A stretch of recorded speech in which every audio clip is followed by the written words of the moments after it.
This episode of Talk Dead to Me is brought to you by Prodigal Son, the new series on Fox starring Tom Paine. Hey, he's from The Walking Dead. It airs Mondays on Fox, or you can stream it anytime on Fox Now.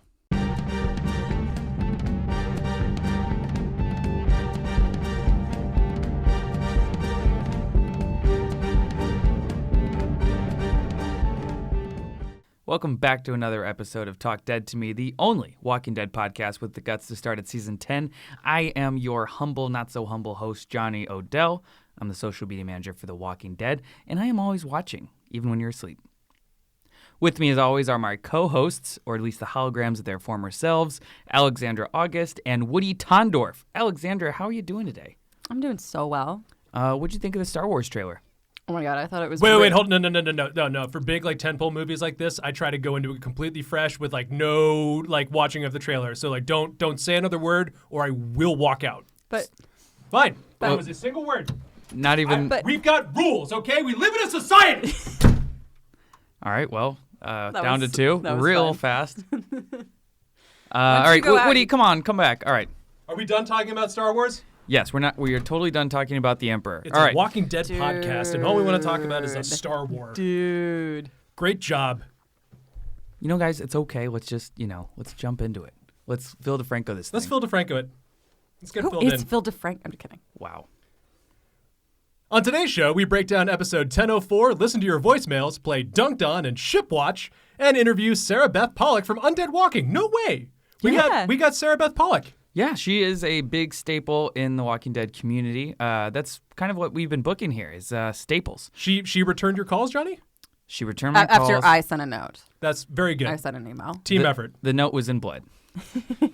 Yeah, Sarabeth's the best. I'm really excited. She's one of my favorite correspondents. Sarabeth's the best is a good tongue twister to get you ready for a big stage play. Sarabeth's the best. Sarabeth's the best. Sarabeth's the best. Sarabeth's the best. Benedict Cumberbatch. Top of the teeth, tip of the tongue.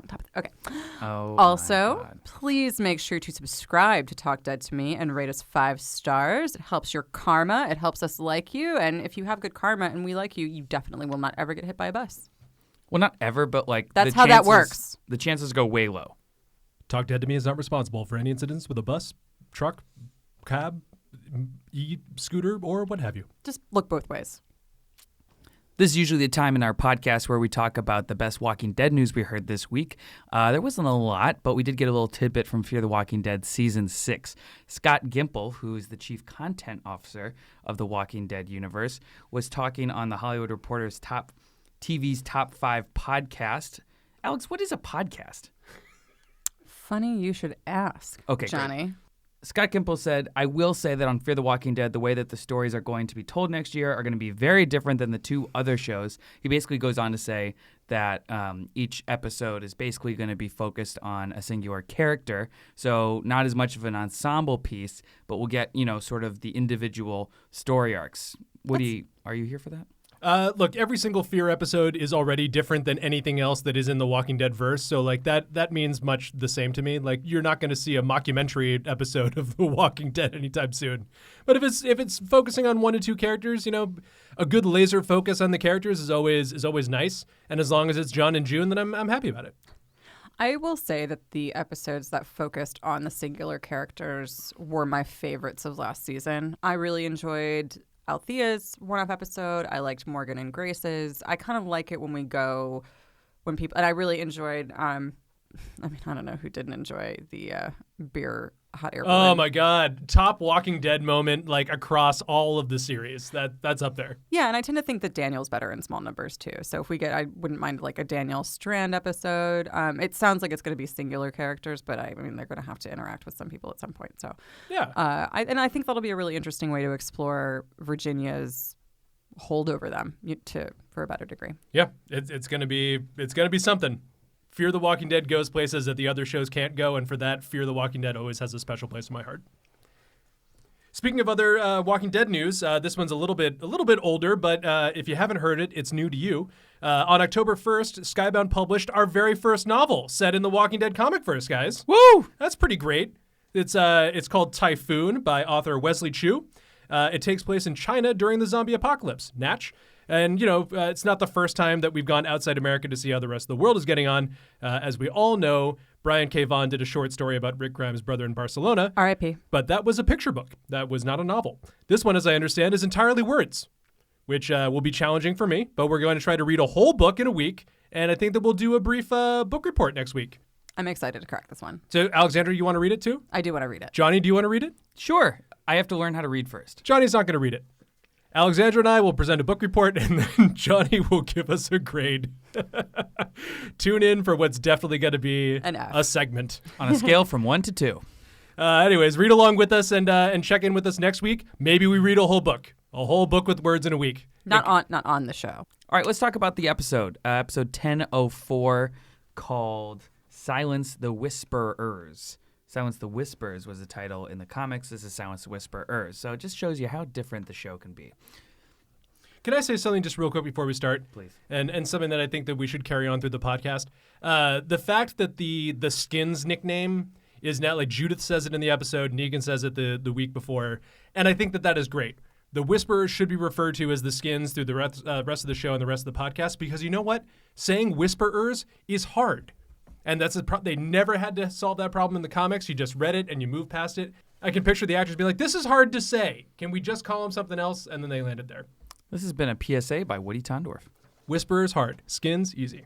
All right, Woody, kick us off. The episode begins at the hilltop and some shit goes down. Which I think we're now calling the King Top? Yes. Is that's what we're... Confirmed, canon. We got Kingdom folks, we got Hilltop folks, and we've got, you know what?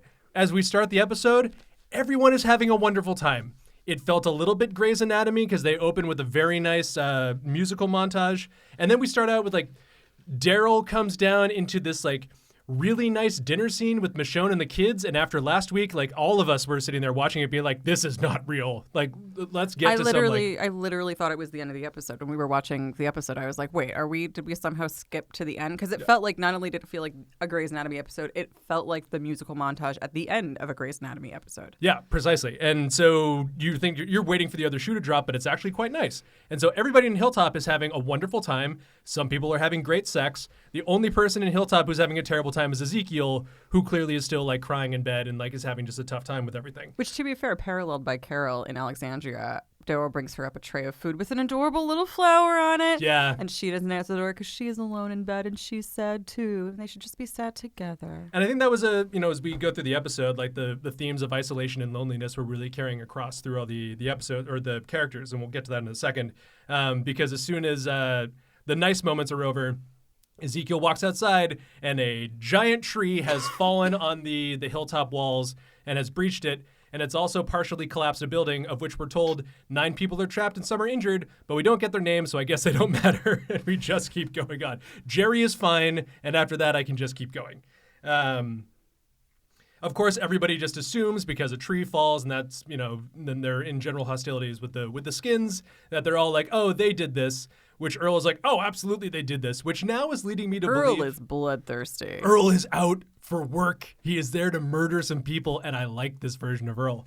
In fact, everybody is just down to it. Like, the only person, and they make a point of this, is like, Ezekiel's not ready to lead again.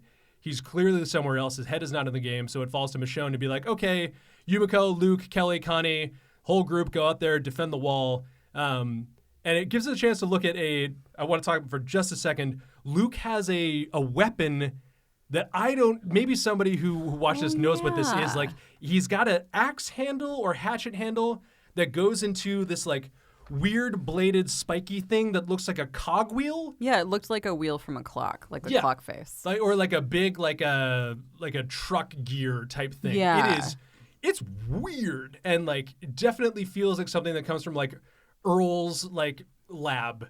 I don't know what it is. If somebody who's listening to this knows what this weapon is, please let me know. Kind of pointy. Maybe he stole it from Hogwarts, I think this is a big crossover potential He doesn't here. go to Hogwarts. I know he does. He doesn't. He doesn't go to Hogwarts. They don't know. None of them actually go to Hogwarts. Like, well, how would he have gotten it? That's not true. They went to Hogwarts in Crimes of Grindelwald.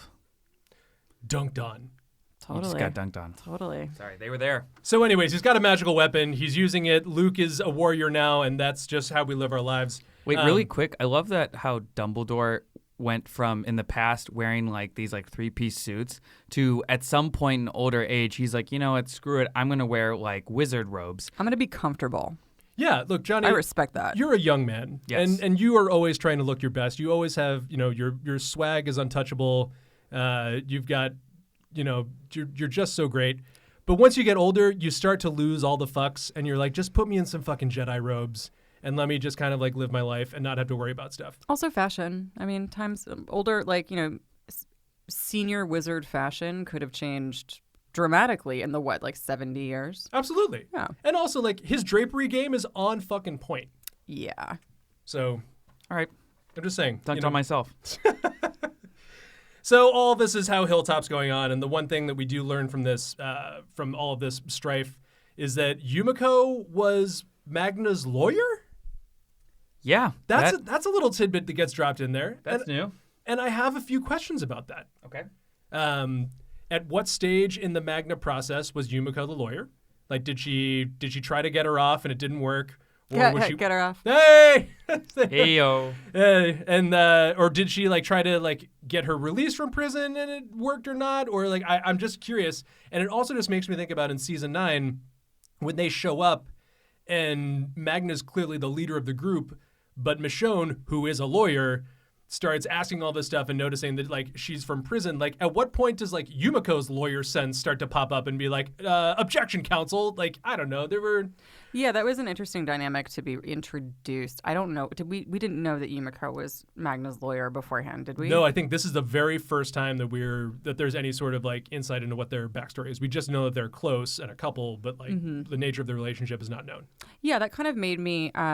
I feel like Magna came on the scene at the same time as the Whispers and got a little bit overshadowed by them. As much as I really like Nadia Hilker and Eleanor Matsura, but I sort of have been sleeping on them because I just didn't appear that we were going to get much more from them. They just kind of were dropped in and established. So now this makes me think I wonder if we're going to get like a flashback episode or something to pre-apocalypse with Magna and Yumiko. I think that would be really interesting and kind of ground them a little bit more in the show. It'd certainly make me more attached to them. Yeah. No, I think absolutely. Like, we're going to... Now that we've moved past a couple of like the big bads and seeing how like the villains live, I think that we can get into more of like getting to Yumiko and Magna, I think, is a natural place to go because we've already established like Connie and Daryl. Kelly's also in the mix, and Luke is going to be dead in like 3 episodes. Like the episode ends with the Hilltop folks being like, okay, like Eugene's gonna. There's a funny moment where like Michonne gives orders to the rest of the group, and I think maybe one person follows it. She's like, Eugene, go to Alexandria, and he goes, I'd rather work on the wall. She goes, oh, okay, fine. She tells Luke like, okay, you go and stay here. He's like, actually, I'd like to go to Oceanside and make like pretty eyes at Jules, and she goes, okay, fine. Yeah, and everyone's just fine with that. Luke is a whole ass person who's probably pretty helpful around the house and things like that. He was fighting zombies all night. He was great at it. He was fighting walkers all night. Yeah, and he was really good at it. He's a valuable person, and he's like, I just want to go to Oceanside because I want to see the ocean. Everybody raises an eyebrow, teases him a little bit about Jules, and like, yeah, sure, come on. Yeah. But they're also like totally okay with it. And they're like, go get out there, you Luke. Yeah. Go borrow our horse-drawn buggies that are cars with their roofs cut off. I had a problem with this. You guys didn't. And I was like, why do the cars still have doors? I feel like that would, let you get in and out a little bit easier. Safety, though. That's the thing. You'd get out a little easier, maybe too easily. Yeah. A couple seatbelts, we'll solve that. Anyways, that's my lukewarm take on why does the Hilltop have... Lukewarm? Hey, we got it today. We're firing on all cylinders. Maybe it was the coffee or what, but we're doing great. Speaking of doing great, Ezekiel was not doing great in this episode. Nope. Alexandra, tell us a little bit about that.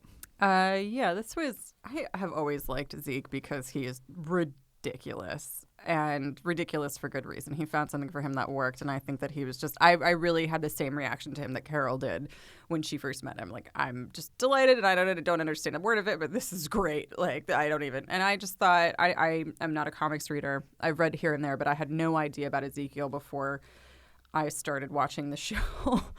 And so when he was there with the tiger, I was just completely enamored of it because he injected a bit of whimsy and optimism into this world. And it's not like there wasn't optimism, but there wasn't anybody who had really just leaned into the apocalypse as hard as Zeke did. Yeah. And it was great. And to wit, like he's gotten some great dimension over the years because we've seen him really low. We've seen him after he leads his field of kingdomers into battle and they get massacred basically to a man, and he's the only one that survives. And now we see him, and that adds a lot of depth to his character because that's kind of when we first see him slip out of the whole Shakespearean facade that he puts on. And he's kind of in a similar place this episode. This week, Michonne finds him. She sees him riding a horse. Judith sees him riding a horse as they are traveling to Hilltop. And Michonne is like, excuse me? And she goes to find him. She sees the horse run away, and she finds Zeke. I want to say he's maybe on the bridge that Rick blew. No, he was on a cliff. Looks like it. Nope, he was on a cliff. Oh, because there was like a wooden platform that, he was on that a ended. cliff. Cool. He was on a cliff.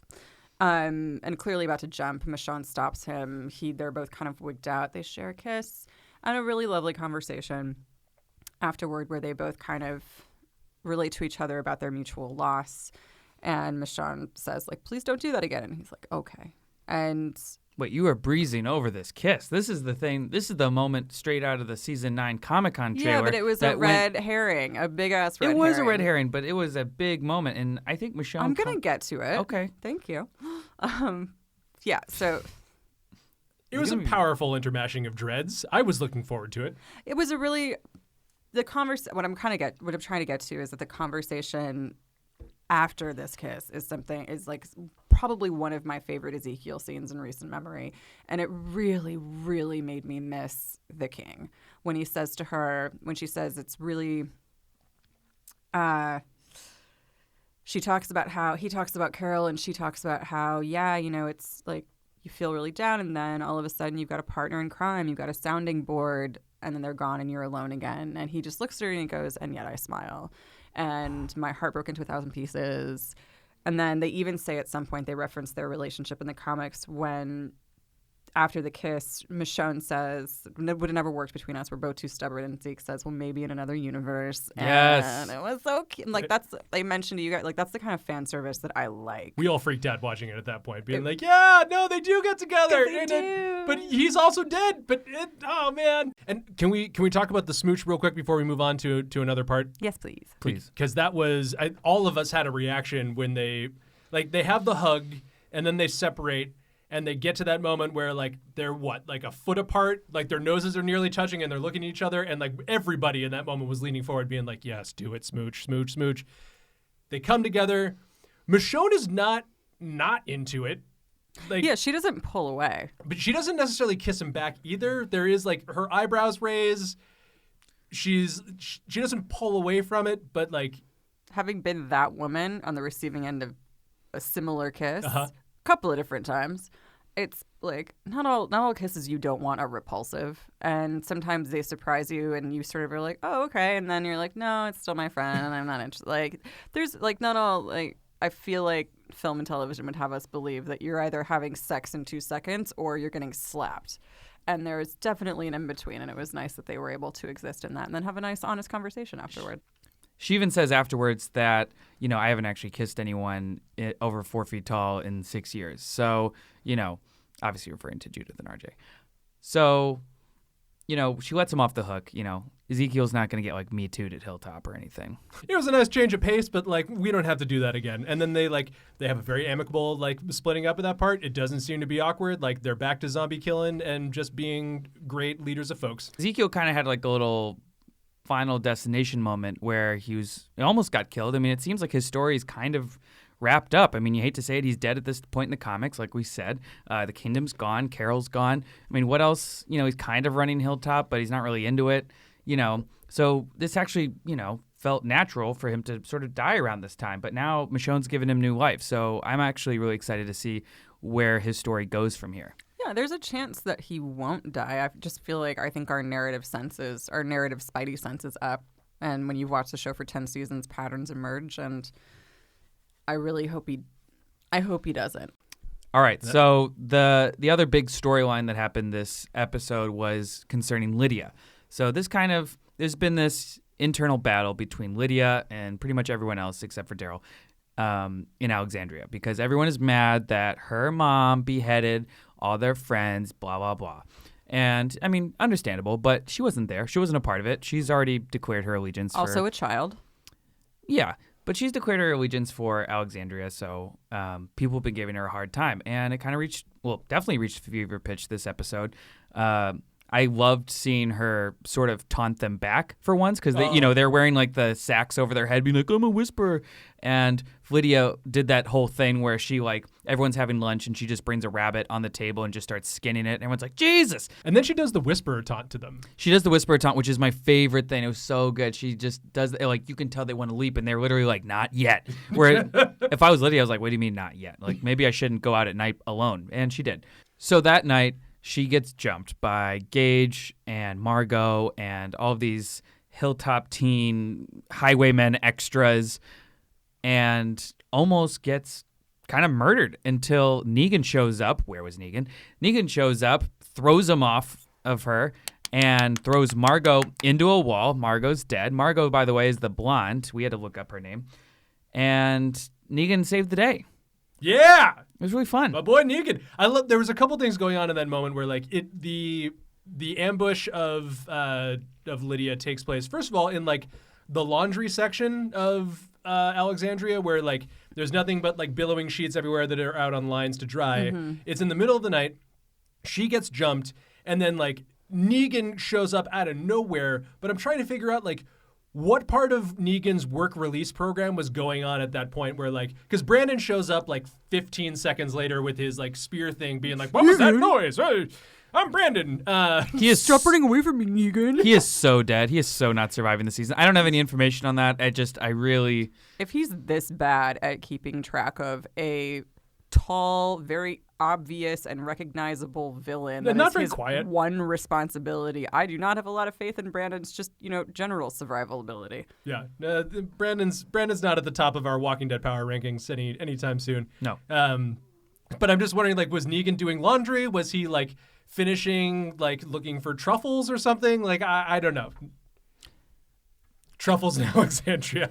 I'm trying to think of what you would harvest at night. No, yeah, I think you nailed it. It was the night truffles. It was the case of the night truffles. So actually, it was a little curious, but honestly, it was a little curious, but honestly, all of my objections to why Negan was there were completely wiped clean once he knelt down and protected Lydia and was like, "You stay," and wasn't angry, was just scared and upset that they were doing this to her. And he doesn't throw Margot to kill her. He throws her away, and it is an accident. It's very visibly an accident. In another quick comic reference, obviously the name of the episode is Silence the Whisperers, and we saw Silence the Whispers graffiti plastered all over Alexandria. That is straight out of the comic, specifically issue 152. Right now, we don't know who is graffitiing Silence the Whispers around town. Daryl's against it. We see him washing it off at the end. But in the comics, it is Sadiq and Kelly, who is a man in the comics. And they're the ones plastering it over, and Michonne is actually pretty not okay with it. Isn't really a fan of the propaganda. But Rick, who has been facing a lot of backlash with not retaliating against the Whispers for the Pikes, he's like, no, this is actually good. It's gonna keep the focus on the Whispers and not me. So let's just let the graffiti go. But in the show right now, it kind of serves to illustrate that there is division within the group, and there's the Alexandria is at simmer and it is set to boil. Right. And who do you guys think, speaking of the Silence the Whispers graffiti that we're talking about, who do you think is doing that? Because I feel like this is kind of a mystery. Who is Alexandria's Banksy? It might be Banksy. It is Banksy. Banksy. I mean, nobody knows what he looks like. Exactly. Is Banksy a whisperer? He's a skin. Okay, but Loki, who do you guys actually think So I had this idea, and it's way more Battlestar Galactica / Star Trek than it is The Walking Dead, so I don't think it's true. But we've all been referring to Sadiq's episodes as some kind of PTSD. Part of me had the weird thought, does Alpha did she just mind control him into or I'm sure it's just that he's traumatized, he's having these episodes, but I had the thought for a minute, I'm I wonder if Alpha kind of, in a way that she just told Lydia what the reality was after she killed her father, and Lydia believed that if she didn't do something similar to Johnny's giving me a look that just is disapproving of this entirely, but part of me wondered if she didn't do something to Sadiq that manipulated him in that way. Sadiq Siddiq is like a Manchurian Candidate type thing is really intriguing and kind of crazy, but like they got to do something with Siddiq. Like something is up with. I mean, he has PTSD, but like he's freaking the fuck out every single episode. Well, and yeah, like this was the first time we saw him do it where he didn't appear to be triggered by anything. Yeah, but Silence the Whispers would make sense for Siddiq to be spray painting everywhere because I mean he wants to silence his own thoughts. Yeah. I think. Oh, maybe he's having like episodes. Yeah, he's telling himself. It's like writing a note to yourself. Ooh, I like You guys that. ever write notes to yourself? Sure, all the time. Or Mental if he's like blacking out, if he's having episodes where he's blacking out, maybe. Right. and Who doing else could that. it be? I have a theory that it's multiple people. Okay. Because by the end of the episode, you start with the Silence of Whispers that was really well drawn. So somebody with some artistic acumen put that up on Lydia's door. But at the end of the episode, you're doing a move through Alexandria, and you're seeing that like Daryl is getting rid of like the first one, but as you keep going, there's a second Silence the Whispers, and then a third one up by the guard post that's like even bigger, like across a billboard type deal. So could be one person, it could be a couple different folks. I think it might be a team of coordinated artists just trying to get the message out there. Gage would make a lot of sense. Gage would make sense. Yep. I mean usually Carol? the simplest answer is the solution. So like, yeah, I could see Gage could be one. I like the idea that Siddiq's just going crazy and doing stuff. I'm sorry. Alexandra's having a moment with the headphones. I pulled out the. She's going full Good. hereditary. We're back. All right, so that wraps. I kind of like the idea that it's multiple people because I feel like that speaks to the idea. It's not gonna be like a huge twist. You were graffitiing. Oh my goodness. Right. It's not like a murderer that we're looking for. We're looking for a graffiti artist. And I don't think it was a big like enough moment to warrant that. I think it makes more sense that it's symbolic of the fact that the people in charge are no longer on the same page mentally as the people that they are in charge of. Yeah.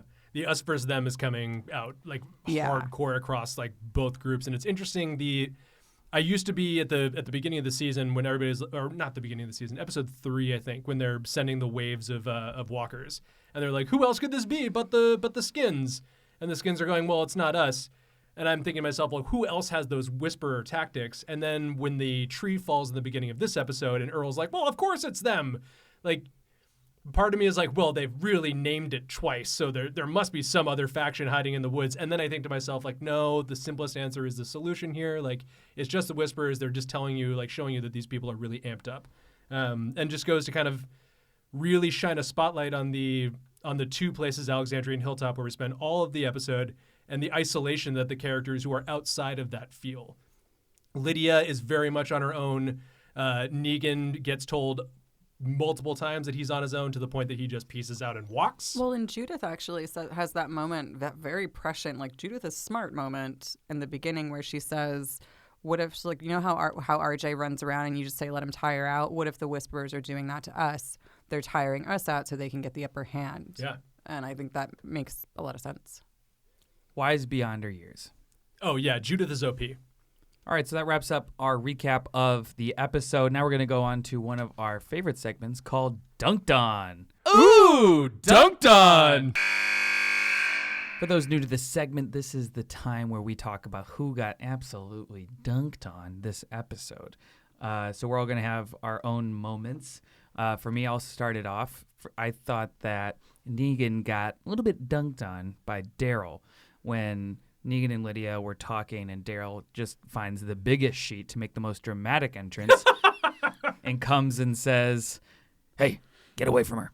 And he basically shoos her away from him, kind of like, that kid you're not supposed to play with in the neighborhood. He's definitely taking on like a dad role here. So Negan says, she just wants to fit in. And Daryl's like, well, how's she going to do that when she's with you? So that was a big, yeah. And then we all reacted. We all reacted like, ding. Yeah, that was a good dunked on moment. Oh, Lydia has for two Daryl. dads, you guys. Oh, yes, two. She does have two dads. Oh, my God. I am so here for that. And one of them's Wolverine? The other one's Denny Duquette. Woody. Oh, man, the Negan posthumously dunking on Margot. When Daryl's all like, hey, like, you murdered a woman, and then Negan just basically does the score of like, a terrible angry person who tries to beat up kids. Like, I don't think the world's much worse off. And you could, like, the whole, like, tries to beat up on a kid is definitely effective for Daryl, who is an abused kid himself. Yep. And Daryl can't say shit to that. It's great. It's great Negan stuff. And I don't think that we realized in that moment that was essentially his mic drop moment, because when they go to them the next morning, there's a great shot of Gabriel doing everything he can to not look at the cell, and then turns around to look at it being like, okay, Negan, here's your breakfast. He's gone. All right, guys, we're on to our next segment called Ship Watch. Ship Watch! Boat sounds. All right, on to our next segment called Ship Watch. This is usually when we talk about relationships or friendships that we are currently shipping. Woody, we had one quick Ship Watch this week. Lay it on us. It's the brand new, soon to be closed, perfect relationship that we call Eugene.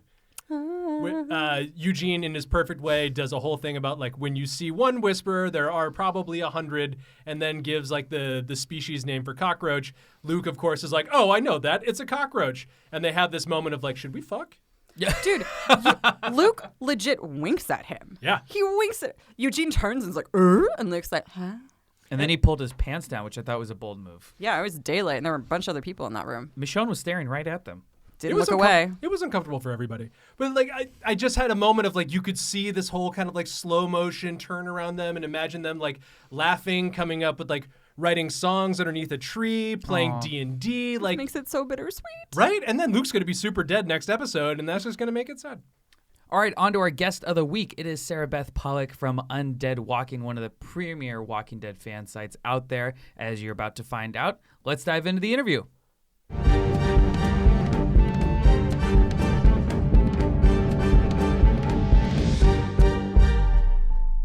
All right, with me this week, Sarabeth Pollock from Undead Walking. How are you doing? I'm doing great, Johnny. How are you? I'm doing great. So for any unfortunate listeners who are unfamiliar with your work, please tell them who you are. So I'm one of the site experts at Undead Walking, which is one of the many fan sites at Fansighted. And we're a little different because we're actually 100% by fans for fans. So we celebrate everything that has anything to do with The Walking Dead, from the cast to the crew to the comics to just anything that has to do with Walking Dead. And yeah, it's a lot of fun because there's certainly a lot going on right now. So it's a great time to be a fan. It absolutely is. Now, how and when did you get involved in The Walking Dead? So I came into The Walking Dead in season 2. It was actually the day that season 2 was premiering. They were doing a marathon on AMC, and my sister said, "Hey, you and Mom should watch this." So I grabbed my mom and I said, "Let's watch this." And my mom's a huge horror person, and oddly enough, I'm not a horror person. And but I didn't really see that. Zombies don't really scare me. Aliens scare me. If this was an alien show, I would not be for it. But there's no aliens. Who said it's not an alien show? Well, if it happens, then I might have to take that season off, because that would be a problem. So yeah, season 2, man. People at the time, I feel like, were kind of down on season 2, but now they look back at it fondly. Isn't it interesting, though, how kind of the absence makes the heart grow fonder in these cases? Like, Herschel's farm is so idyllic now. If we could go back to that moment, how many people would take it in a heartbeat to have that cast of characters? And I mean, it's an interesting thing. I know. All right, so let's get to the meat of this week's episode, Silence the Whisperers, episode 1004. What are your quick takes on it? This was a game changer. I mean, I think the first 3 episodes definitely served to kind of set up like what happened after the season 9 finale and kind of get everybody up to speed. Last week's episode kind of brought everything together, and now 1004 just launched everything. I mean, not only did it continue what we'd been seeing, but it also introduced some really intriguing new plot points, and I'm really excited to see where they go with this. Obviously, at the end, we'll get into the other stuff, but at the end, Negan gets let out again. At first, they think it's Lydia, but Daryl's like, it wasn't you. So who do you think it was? I think So one thing I want to say is that I think it's really intriguing that Michonne and Judith aren't there when this happens, because I think that changed the nature of how that all went down. And so I actually think, I mean, obviously it's an inside job, but I think that those kids were probably the biggest suspects because they didn't like how they were being treated. They wanted to be the victims, and so what better way to perpetrate the perfect way of continuing that narrative than to free the person that they're trying to put the blame on and pin everything to him. So that was really what jumped out at me, was that it had to be them more than anybody else. And it's interesting, the whole dynamic with Lydia living in Alexandria. I mean, it's understandable that Gage and his friends would be pissed at her because of her mom, beheading their friends. And obviously, it all came to a head this episode. So do you think that Lydia and Gage and them can all actually live peacefully in the same community, or do you think one of them is going to have to go? I think this is that other, when people talk about the terrors of The Walking Dead, and that it's more than just the zombies, it's the other people. This is a shining example of that. That you're doing the best in a horrible situation, and then people have to do stuff like this. I don't see how there can be peace without something changing. And if it's Lydia going to a different community, or Gage and people who don't agree with what the leadership is doing, like going off on their own, like something has to change. There's no going back from that, because given all that's happened, for this to be the next step in their story shows that that's not going to go away. And I mean, that's a festering wound that's just going to get worse until you chop the leg off. So I say chop it off. In all of the Walking Dead universe, or in the show, I guess, what was the hardest death for you? I know we just had the anniversary of 701.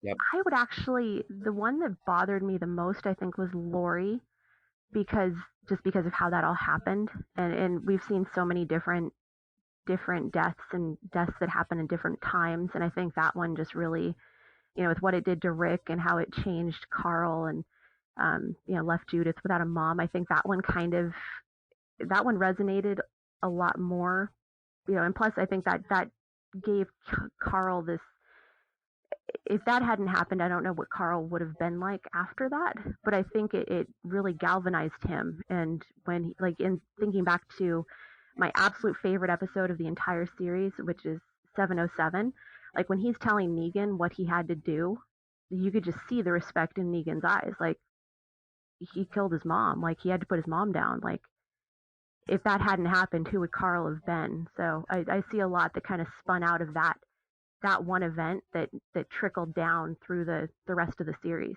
For me, I think Carl's death was the hardest, because as someone who has read all the comics, there's so much good comic storylines, and spoiler alert, well, I don't want to spoil the comics for you, but Carl has a really, really, really long run on the comics, and I was really excited to see his story with Lydia. And that story ended up being given to Henry, but now Henry's dead. We're kind of going without a compass on Lydia's story. So it makes me a little bit worried for Lydia now that she doesn't have, that comic character to kind of ground her or to give us sort of a compass of what's going to happen. So I don't know. What do you think is actually going to transpire with Lydia throughout the rest of it? I know you said one of them probably going to have to go. Do you think she'll ever rejoin the Whisperers? Do you think, I don't know. What do you think? First off, I mean, I have to give credit to Cassidy McClincy, because that was just a dynamic performance in Silence of Whispers. Like that was probably one of the ones that will stand out in season 10, if not beyond that. I think she really, she wants to be here. And you can tell from some of what happened with Gamma that, there are other Whisperers who might want to join Alexandria, like that. They saw what they had. And I think that Lydia knows what she has, and she wants to fight for that. But at the same time, what I think is more interesting is Michonne kind of seeing the light that she's very valuable to them in the fight against the Whisperers, and that they have to protect her at all costs. And that makes Lydia a really intriguing character, because if you think about it, when they met Alpha on the hill that night, if Lydia had been there, the entire thing would have crumbled for Alpha, because she's supposed to be dead. So if just by walking up to the pipe, Right, exactly. that would have just completely changed the whole story. And I think that that's going to be something that we have to see later on. Like that's why she has to be around, and I think that's why Daryl's going to be in a really awkward position, because he has to make sure that she's protected, and that might not come across as people don't want to see that, because they put so much blame on Lydia for what happened. And so, by association, Daryl's going to have to kind of deal with people being frustrated by that. I mean, even Carol was like, this is a distraction. Like, we need to focus. And Daryl's like, no, I need to protect Lydia. And, right. I think it's interesting that Negan's gone, because he would have been the perfect person to put on her and be like, you watch, this is your job now. Like, you need to watch her. And even if that means going outside of Alexandria, like, this is your job. This is the one thing that you can do to help us if you really want to help us.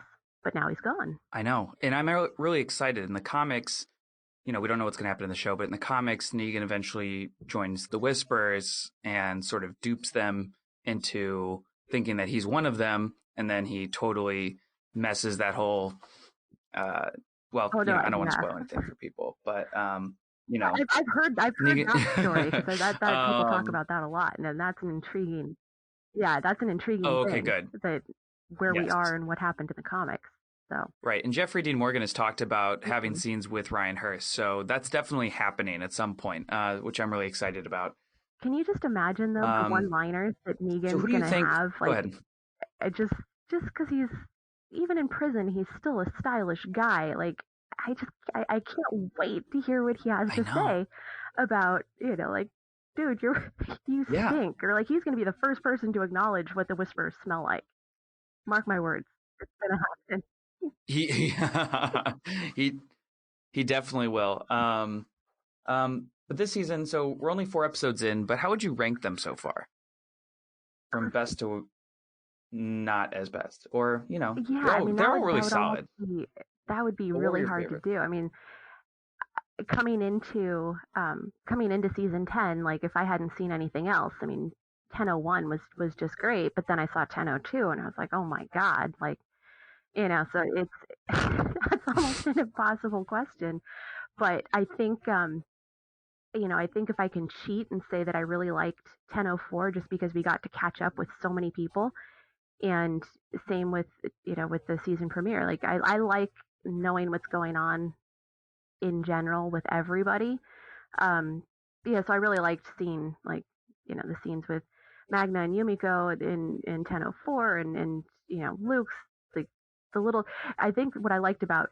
I think I would actually put 10:04 at the top, just because there were so many little things that advance the story, but kind of give us a sense of, like, oh, Eugene's staying behind, and Magna and Yumiko are having some problems, even though they started out so.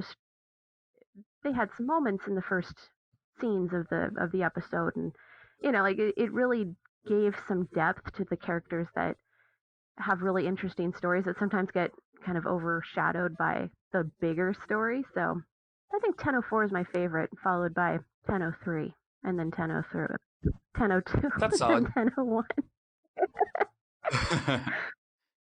I'm probably 3, 4, 2, 1, but that'll probably change in 5 minutes. I'm really enjoying it. I think it's been a really strong start to the season. So throughout the season, who do you think, by the end of it, who will definitely survive, and in your mind, who will definitely not make it?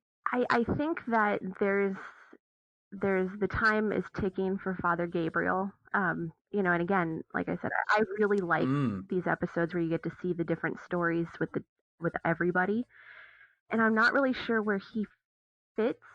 And I love him as a character, but it's there's so many characters now that I would say Father Gabriel could be in jeopardy. I think Luke's starting to get too happy. That's never a good thing. Oh my God. At the end where he's, like, waving to everybody in, like, slow motion, I was like, is he going to die? never. I wrote in my notes that as soon as I saw Magna and Yumiko in the beginning of 10:04, I was like, oh well, they're feeling too comfortable right now. If that's what's happening, that's never a good sign. As much as it's, it never works. Now there's some division between them, and so I think one of them could be in trouble. And there's actually a part of me that really sees, maybe Eugene too. Like there's a lot of characters that are kind of floating around that may not have futures beyond this season, just story wise. Rosita's another one. That's true. Who do you think's definitely gonna make it? I want to say that Aaron's going to make it simply because somebody has to carry the torch after Michonne leaves, or whatever happens with Michonne. I feel like Aaron is kind of the next in line, and I think if they took that away, it would be a really interesting kind of chaotic story to have. I don't think that they're that sadistic, but it is The Walking Dead, so they might be. Yeah, but I think Aaron's definitely safe. I think Sadiq is probably safe because he's a doctor and he's made it this far, so might as well keep him going. I don't know. Doctors don't exactly fare well. I know, in the and that's why I think, and it's funny because Dante is a combat medic, and so he'd be the one that you think would be safer. But I have a feeling that he might have some kind of time limit on his story too. I think Negan's going to be there. I think we're definitely going to see, obviously Daryl and Carol and all those characters. But there's some ones that I definitely think that Lydia's probably going to make it out too. I hope she does. I hope so. Absolutely, and I hope, honestly, the one that I hope, because I don't know if she's going to be like a loss or a death, but oh my God, protect Judith at all costs because she's just fantastic, and I don't want her to leave with her mom. But I'm worried about that. These things worry me same. because you can't lose her. I agree. Do you think that Michonne is going to leave, or do you think she'll get killed off? I think she's going to leave, and I definitely don't see. I feel like with these characters, especially when you look at Lauren Cohan coming back, I think that there's a lot of value. I call it the Shonda Rhimes predicament because you can't bring back McSteamy and McDreamy anymore because they're gone. So it's really hard to bring characters back that you might regret killing off too early, or even for reunions, or we've got this big world out there now. So I think that there needs to be kind of a pulling back on the reins of do we kill them, or do we have them kind of go gently into the good night and come back later? Because everybody knows Denai would love to come back. I mean, like, she loves the show. So my take on it is, like, if there was a way for her to come back in a cameo or something, like, make that happen. Like, don't limit that. All right. One last question. What are your immediate predictions for after this episode? What do you think's up for us next? I think kind of looking at what happened at Hilltop with the tree, and I think getting the distress call from Oceanside,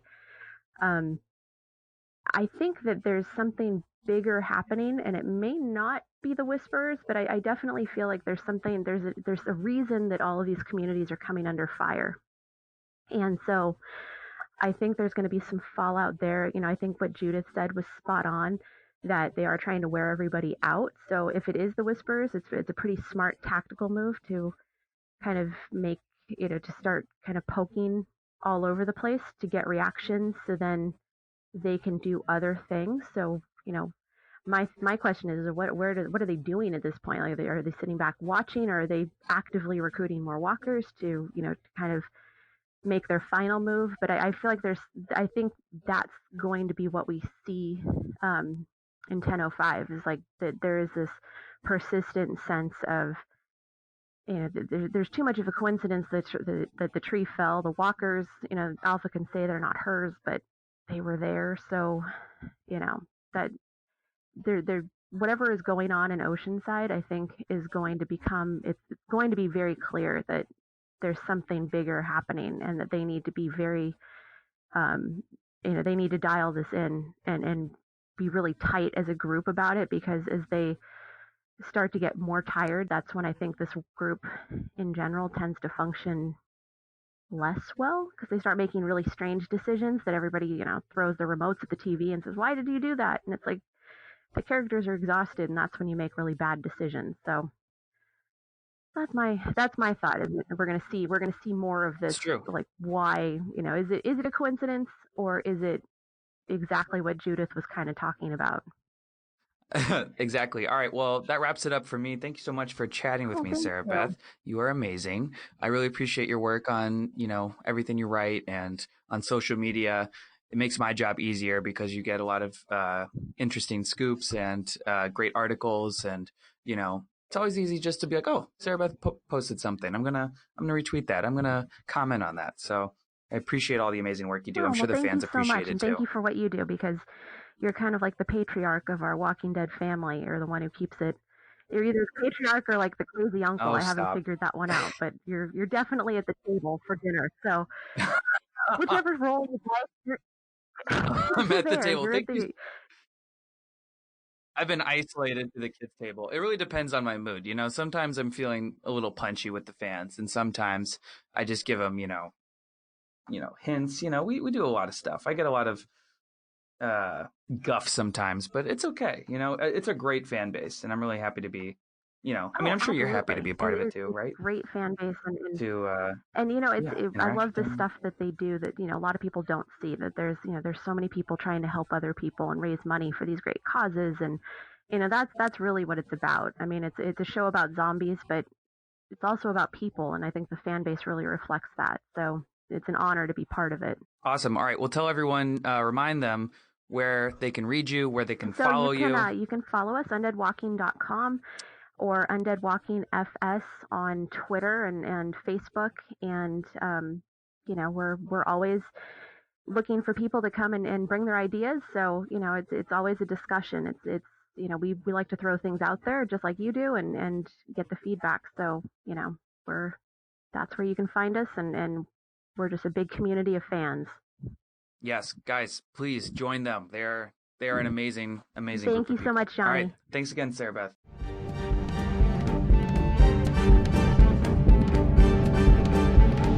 Now we're on to one of my favorite new segments, the voicemail line, where you guys call in and answer our stupid voicemail questions. That number, by the way, is 213-536-1275. Don't be scared to call. But we will know your location when you do.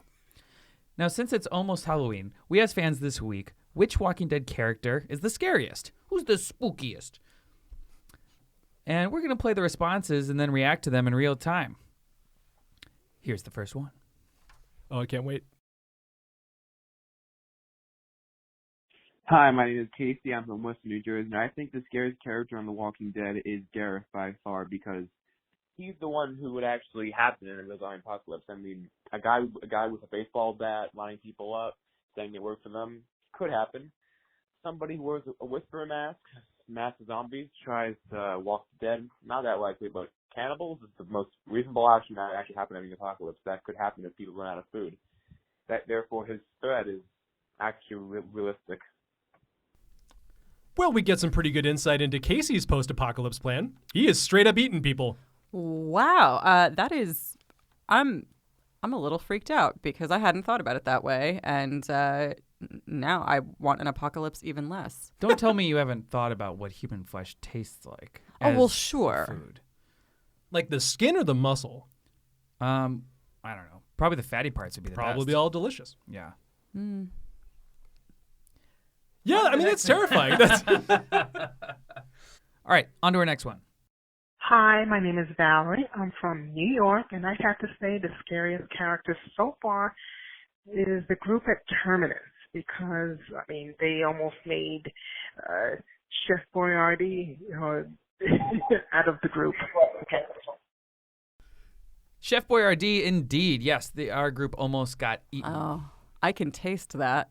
Right? That was, Valerie, excellent job, because you really painted a word picture there. Really did. Yeah. Oh, boy, that's super gross and correct. I also think she might have a little insight into what humans taste like. Maybe it's Chef Boyardee. Maybe she's kind of giving us a little confession there. Valerie, go for it. I'd like to think we're more like Hamburger Helper. Hi, this is Gayla calling from Eastern Kentucky, and I'm going to have to go with Gamma on the scariest. Why, you say? She seems to want to do whatever it is to please Alpha. Plus, her eyes are scary and creepy as shit underneath that skin mask. Thank you, and have a great day. Winner, chicken dinner. It was weird. I actually said why right before she answered my question. So that's well done. She said, I'll tell you. I mean, that's great. I think, and also like Galo, excellent job, because I think that's you're looking ahead, and you're picking like a fantasy sleeper who may like run roughshod over the whole Walking Dead league. So I think that's a great perspective answer. Because between the eyes and like sacrificing her sister and all that stuff, like for all we know, like I think that she's a wedge in the group, but for all we know, she can be at like double down on like the intensity and the violence. Like we don't know yet. It could be that both Beta and Alpha die before the war starts in earnest, and it's Gamma they're fighting for the rest of the season. Give me some more Thora Birch in my life. I will say, like when she did kill her sister, I was kind of like, oh god, I don't want to see another like somebody's taking care of somebody who's mentally ill and has to be put down. Like I feel like Gamma just was like, listen, you're not gonna make it, not after this. That was just natural selection. Kind of, yeah. I never saw that as that. I understand how people are thinking that because it's really fucked up. But at the same time, it's also like Gamma could just be pragmatic. So really quick, who are you guys most scared of from the Walking Dead universe? And by that I mean, if you were trapped in a room with them, who would be the most pants shitting character to be stuck with? Rick Grimes. Look, we all know that he's the hero. We follow his point of view. But if you are on the outside of his very small select group, that dude murders everything without reason or remorse. He vampire bit a dude's neck out at one point. So awesome. Like there is nothing you can do to stop this man's murderous rage when his blood is up. He's terrifying. You're right. That is a very hot take. That is a shot take, in fact. Ooh. If only. Shot takes. Alexandra. Morgan. You guys are picking protagonists. Well, okay, so when it was just this, who's the scariest character, Morgan really works. But when you say who you'd be terrified with if you were stuck in a room with them, not now, obviously. Morgan is very safe, and he would teach me the stick stuff, and I'd be excited about that. But that episode where Rick finds him again, where he's trying to get clear, he was terrifying and very skilled. And that makes me, and Morgan when he's unhinged is extremely dangerous, and Morgan gets unhinged fairly frequently. Right. Yeah. So if you would just attack Carl, yours would be that version of Rick, where you are public enemy number one. Alexandra, for you, it's clear Morgan. That's true. For me, it is normal Beta. Beta on his best day, scary AF. Fair. 100% agree. Fair. He's not bogged down by too many emotions. I mean, if Alpha died, I think he'd have a pretty strong reaction, but he's the most physically intimidating. Just when you're looking at him, there's just nothing behind the eyes, just soulless. He wears his friend's face on his face, but it's still, he's just relentless, and that's the spookiest character for me. I'm so waiting for the moment when somebody pulls off his mask. Like, is that Garth Brooks? Garth Brooks? Yeah. Garth Brooks. It's Garth Brooks. Kenny Chesney? What? I used to love your music, man. What the fuck? I don't exactly consider you country. You're more of like a Jimmy Buffett adjacent, but I think you're good. You're a lot taller than I thought. He's 6'4"? Kenny Chesney's 6'4"? He looks a lot like Ryan Hurst. Weren't you married to Renee Zellweger? All right, that wraps up our voicemail segment, and now we are ready to wrap up the podcast. Guys, I hope you had so much fun. We really appreciate all of you out there listening, whether it's in your car, at work, at home, in your Apocalypse bunker. We actually hope most of you are guys listening from the Apocalypse bunker, because in the end, this is just going to be a podcast where we tell you how to survive an incoming apocalypse. Tips and tricks. We're like the ancient Mayans. You're going to need it sooner than you think. What do you guys think? This is like a top 5 episode, right? Oh, this was absolutely one of the 5 episodes we've done. Absolutely. Absolutely, without a doubt. Empirically, a top 5 episode. I think they're hands down.